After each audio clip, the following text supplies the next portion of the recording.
I like most of the visuals to be in the players' heads and to be in their imagination. And I found it's really fun to just keep it very simplified. Maybe have like a little map or something, like something really basic. But if you let everybody kind of come up with their own map in their head, I think it's a lot more interesting. It's just a lot more mysterious in a way. Adds something to the game. See, look at this cool pin.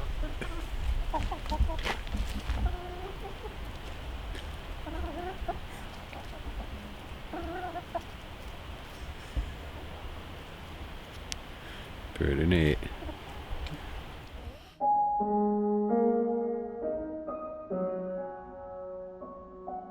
It makes people work more for it, you know? When you lay everything out in front of them, it's a little too easy sometimes. But if you just give somebody a little piece of paper with a bunch of scribbles on it, and they have to use their imagination to fill in everything else, it means more a lot of the time because they're making that up in their head. So that's how I like to do it all the time. This campaign was really my first all adult friend campaign that lasted for a while, where like I really got to just like have fun and just sort of like open up the world to all sorts of possibilities.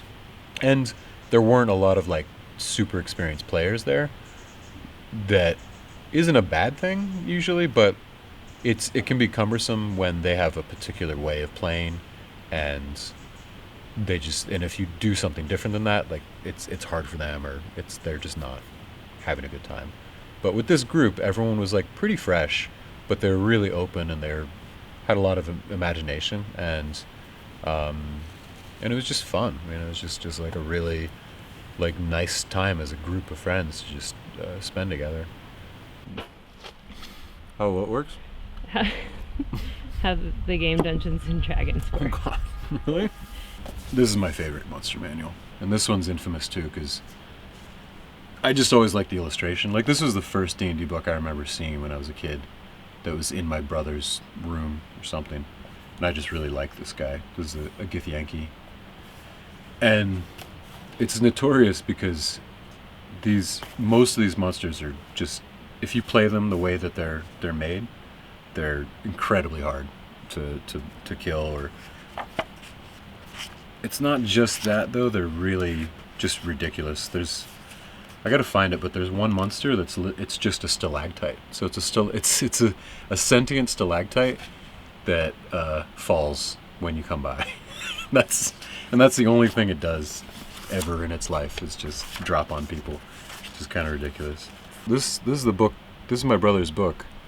I brought this one into my elementary school lunchroom to show everyone, and it was the first time I got suspended because I think it has a boob or two in it, and I got really mad. The teacher looked through it and she got really upset by the boobs, but it's got really cool illustrations in it.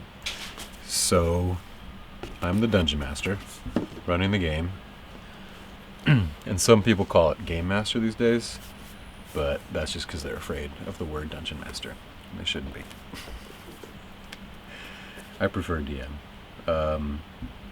But this is the DMG, the Dungeon Master's Guide. This is like my main book to build worlds and adventures in. So I start by just taking a bunch of notes, and I've got a bunch of notebooks with different world ideas. And I'll just work like either a few minutes or a few hours or whatever to get a world together. And I used to make them like really complex and think about every different turn and avenue that characters go down. But then I learned, mostly through a friend of mine who was running games, just that like the most important thing was to let the players develop their own world and like develop their own adventure. And you have to be prepared for all these unknowns and uncertainties, and those are the best games that we've had. It's like where everybody ends up doing something I'd never planned for, and I have to like work off the cuff. And so getting a game together is a lot of just like getting different variables ready, and that you can use in like sort of unknown situations. these are all 1x6s that have been ripped down and just laid out in this herringbone pattern. There's a whole top deck that just lays on here and is going to be split down the middle and is going to be hinged so it can go this way or go that way. And when it's not being used as a gaming table, it can be used as a dining table. And also, if you're having like smaller games, you can just flip it one side down and just have like just one half of the table for smaller games. This is all homebrew, just we kind of figured out what we wanted, and we're using the materials that we had around. And yeah, it's definitely my favorite thing to work on. Like, absolutely. Like, I do a lot of bigger tables and coffee tables and a little bit of this and that, but when I get a gaming table job, it's like I really get excited about it. I get very focused and into the whole thing. It's such a special design. There's nothing like it that I've worked on before. Me and Dan got together and came up with the design, and over like a couple months just sort of came up with a general idea of what we wanted to do. He came up with a lot of the different elements. He came up with this design, this pattern at the bottom. There's these corner metal pieces that go on later to just sort of like cap this area. He came up with those, and it's a really nice detail. I think he came up with the dice tray as well. Yeah, and I mean just the general concept, like he was really keen about it and really excited about the whole idea.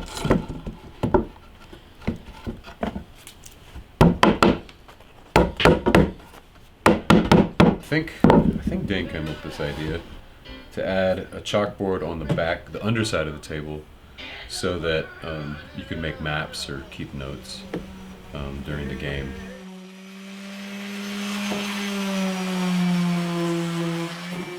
When I first met Dane, it was at a knife making class he was running. And we immediately started talking about comics for some reason, and he just like latched onto me, and we became like instant friends, like within the couple days I was there.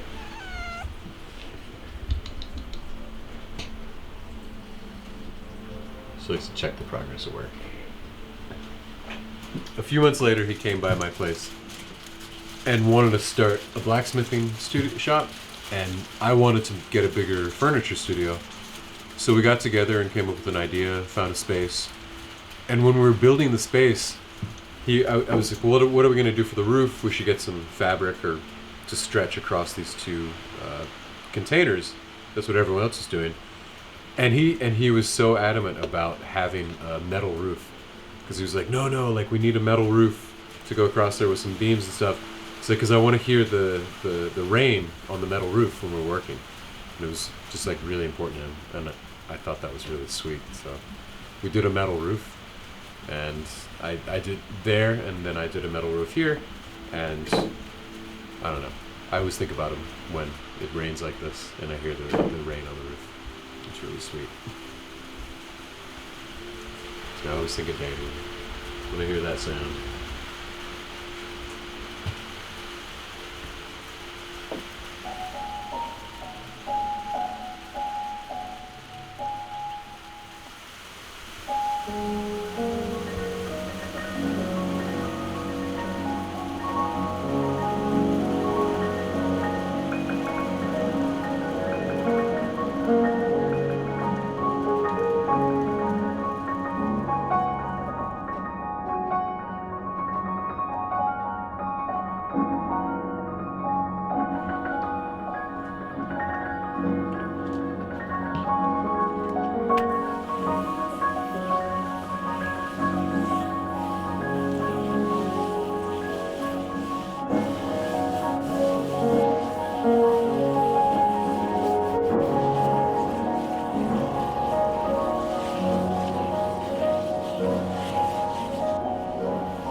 Still a work in progress.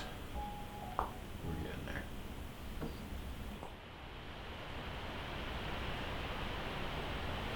I'm trying to remember the start of it. So I don't have many notes because a lot of it is just on the fly. I believe we started on this world called Mitra. Mitra. That's a world that I base all my games in, like in all different campaigns with different people. I think everyone started in this like sort of like gladiator slave camp. They fought their way out of that, and then they fought a dragon or two, some pterodactyls, and then made their way through some sort of portal to a moon. And there's 2 moons in the world, and one of them was Mir. And most of the campaign was on Mir, I think, with us. Like most of the fun stuff happened out there.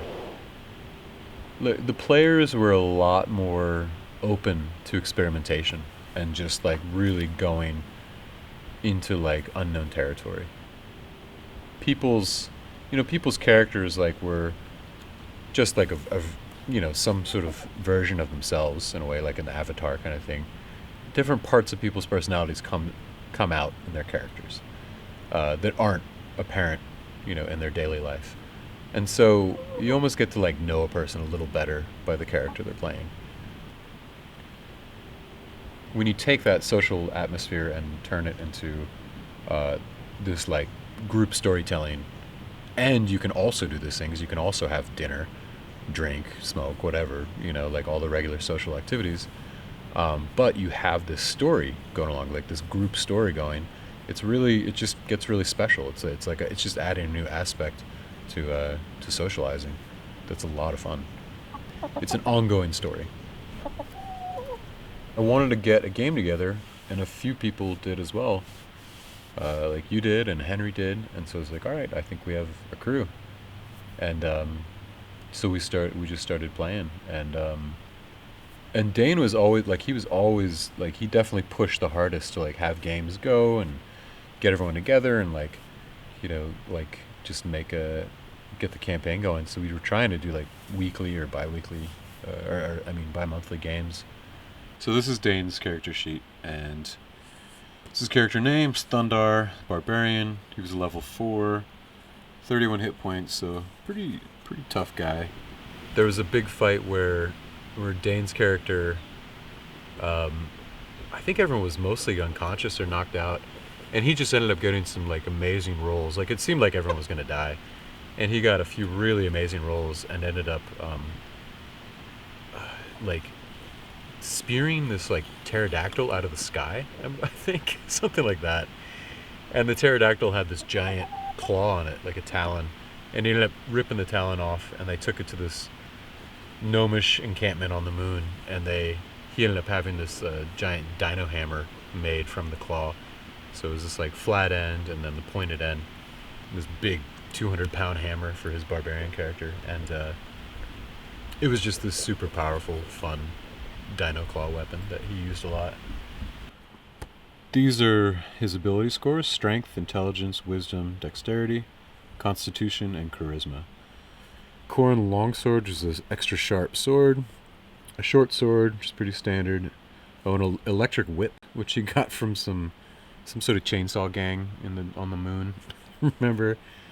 And then the helm of language and reading magic. So when he put this helmet on, he could read special magic tomes and stuff like that. Oh, and then he had a chainsaw.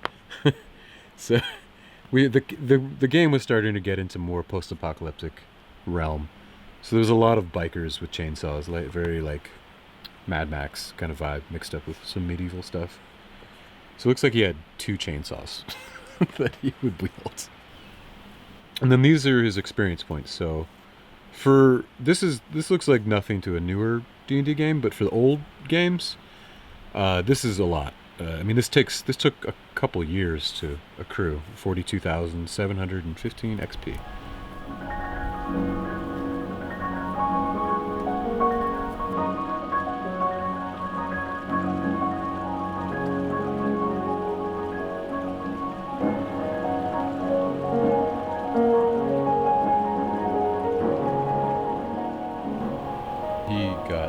colon cancer, and it was. I think they caught it fairly late, like stage 2 or 3, and he was having stomach pains, and then he started chemo and treatment, and he was doing fine for a while, and he fought it for, I don't know, like 8 or 9 months or so, and he seemed to be doing pretty well until the very end. There was that one game I was saying with him and Ben, that was like the last game we played together, where he was really adamant about continuing to play, and it just seemed it was harder and harder to get people together to play for whatever reason. But Ben was available, and we ended up having, we played like 6 hours that night, and we ended up having a really fun time. Belinda, his wife, Dane's wife, made us dinner. We just had a lot of laughs, a lot of fun. It was a really good game, and it was just a little side quest based off of our main game. Next time I saw him, he was 50 pounds lighter, and he came up for a visit, and it was like written on his face. It was obvious that he was doing very badly and might not make it. Within a year, he was gone. I mean, he went from like a healthy 37-year-old guy to a very sickly, unhealthy guy, and within a couple months, it just he just went right downhill. And that was it.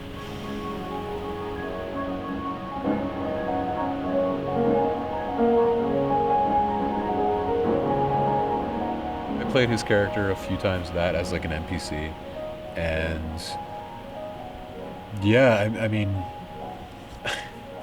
I haven't played him seriously, because it would be really sad if that character died some uneventful death.